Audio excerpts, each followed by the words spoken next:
ৰত্নাৱলী নামঘৰলৈ গৈছিলোঁ। নমস্কাৰ, মোৰ নতুন এটা ভিডিঅ'লৈ আপোনালোকক স্বাগতম জনাইছোঁ। ব'লকচোন ভিডিঅ'টোৰ মাজলৈ। এয়া হ'ল ৰত্নাৱলী, শ্ৰী শ্ৰী ৰত্নাৱলী থান। গতিকে ভিতৰ ভাগ আপোনালোকলৈ আগবঢ়ালোঁ। তাৰপিছত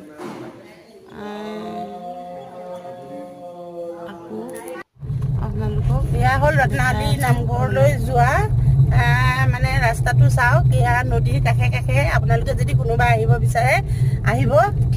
ৰাস্তা বহুত ধুনীয়া আৰু নামঘৰ কেইটা বহুত প্ৰমাণিত। এই যে গানতে আছে যে কীৰ্তন দশমময় শংকৰ গুৰু ৰত্নাৱলী গোসাঁই মাধৱদেৱ গুৰু ন, এনেকৈ মানে গানেই আছে বাৰু।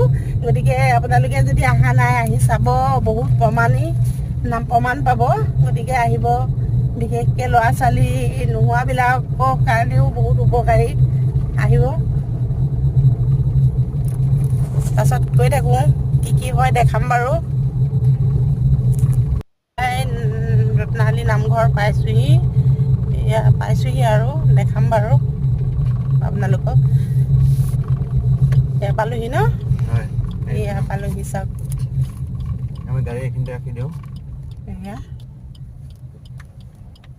এয়া নামঘৰ পালোহি, এতিয়া নামিম। আকৌ পিছত লগ পাই আছোঁ।